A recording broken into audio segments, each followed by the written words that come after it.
এই জায়গাটা খুব দারুণ জায়গা। এখানে কলকাতার 80% বর্জ্য জমা হয়। এখানে পার ডে 2500 টনেরও বেশি বর্জ্য এসে ডেইলি জমা হচ্ছে। দেখতে পাচ্ছেন কত গাড়ি নিয়ে আসে বর্জ্যগুলোকে কলকাতার বিভিন্ন জায়গা থেকে।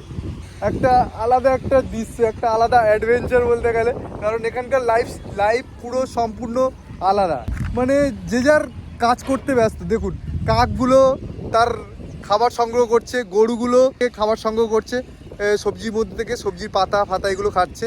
মানুষরা তার জীবিকা অর্জনের জন্য এখান থেকে প্লাস্টিক বোতল, লোহা এগুলো সংগ্রহ করছে।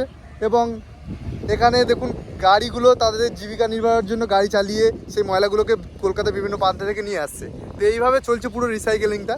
আর এগুলো গিয়ে আবার নতুন নতুন জিনিস তৈরি হবে এখান থেকে, বিভিন্ন বর্জ্য পদার্থ নিয়ে গিয়ে। তো যাই হোক, কেমন লাগলো ভিডিওটা অবশ্যই কমেন্ট করে জানাবেন। আর এরকম ভিডিও দেখতে গেলে আমার চ্যানেল মিস্টার বুবাকে ফলো করে নিন।